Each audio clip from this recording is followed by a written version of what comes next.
This is Plant-Based Briefing, a guide to understanding, preventing, and recovering from stroke by Drs. Dean and Ayesha Shirzai at thebraindocs.com.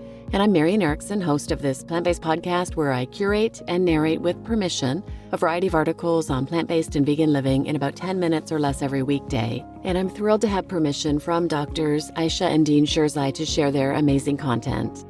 And today's topic is near and dear to me. My 64-year-old brother suffered a stroke this past Thursday. We were on vacation, and thankfully one of my sisters lives in the same town as he does. So she was there to find him, get him to the hospital. He's been transferred to a stroke unit at a hospital near Toronto, Ontario. And she's arranged for such a great support network to be there. She's amazing. He had what we learned is an embolic ischemic stroke, resulting from atrial fibrillation, which he didn't know he had until the EKG when he was in the hospital for the stroke. So I've been looking into all of this. I have done some previous episodes on strokes, and I'll link those in the show notes and mention them at the end. And then tomorrow I've got an episode about AFib as well. So now let's get to today's plant-based briefing. A guide to understanding, preventing, and recovering from stroke from Drs. Ayesha and Dean Shirzai at thebraindocs.com. Stroke, a leading cause of death and long-term disability worldwide, is characterized by a sudden interruption of blood flow to the brain, resulting in damage to brain tissue. Stroke prevalence is on the rise, with more than 795,000 people in the United States having a stroke each year. Approximately 610,000 of these are new or first-time strokes. About 185,000 strokes, or nearly 1 in 4, are in individuals who have had a previous stroke. The risk of stroke varies with race, ethnicity, and age, with the risk being nearly twice as high for non-Hispanic Black adults as for white adults. The epidemiology of strokes, hemorrhagic versus ischemic. There are two primary types of strokes, hemorrhagic and ischemic. Hemorrhagic strokes occur when a blood vessel in the brain ruptures, causing blood to leak into the brain. Ischemic strokes, which account for about 87% of all strokes, occur when blood flow to the brain is blocked, typically by a blood clot. Global projections indicate an increase in the age-standardized incidence rate of ischemic stroke to 89.32 per 100,000 population by 2030, with the rate being higher among women than men. The consequences of strokes. The consequences of stroke are profound and multifaceted, ranging from death to debilitation. Every 3 minutes and 14 seconds, someone in the United States dies of a stroke, making it a leading cause of mortality. In terms of disability, stroke reduces mobility in more than half of stroke survivors aged 65 and older, making it a leading cause of serious long-term disability. The financial burden is also substantial, with stroke-related costs in the United States totaling nearly $56.5 billion between 2018 and 2019. Prevention of stroke. Stroke prevention is centered around managing medical conditions and adopting healthier lifestyle habits. High blood pressure, high cholesterol, smoking, obesity, and diabetes are leading causes of stroke, with 1 in 3 U.S. adults having at least one of these conditions or habits.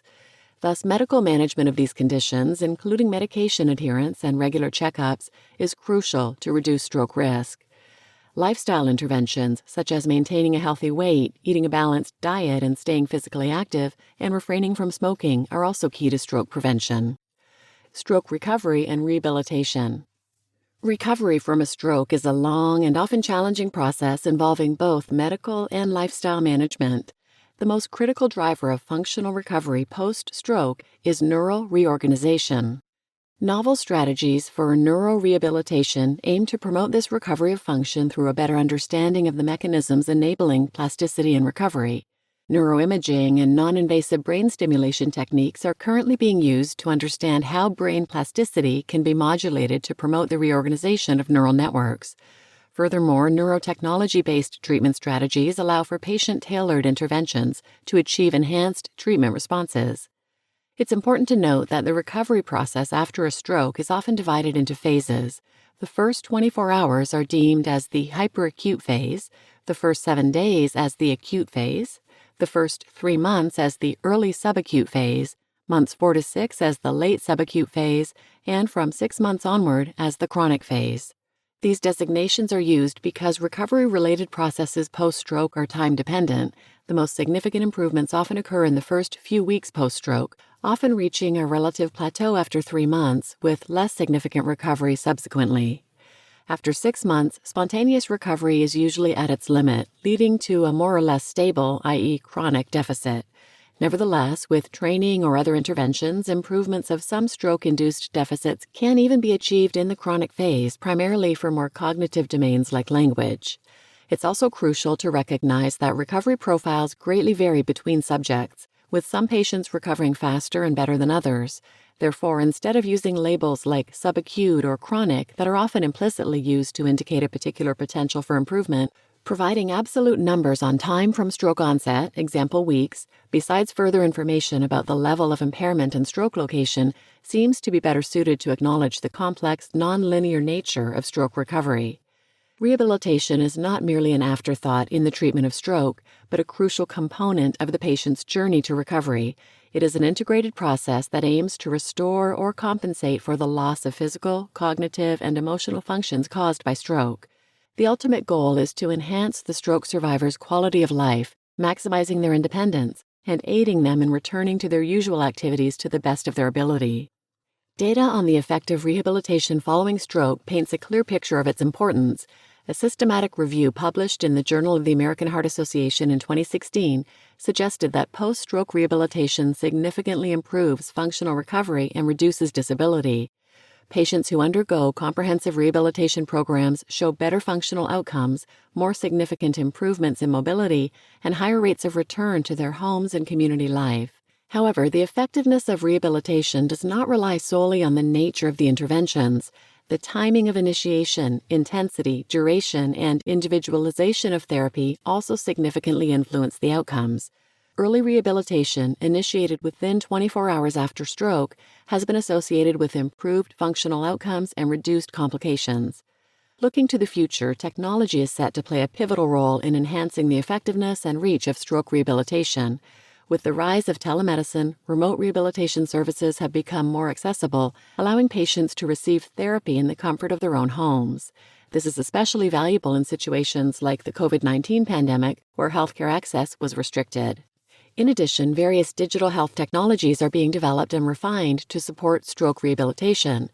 Virtual reality, or VR, and augmented reality, AR technologies, for example, provide immersive and interactive environments for patients to practice and relearn skills. Recent studies have shown promising results in using VR and AR for improving upper limb function and gait training. Robot-assisted therapy is another promising avenue.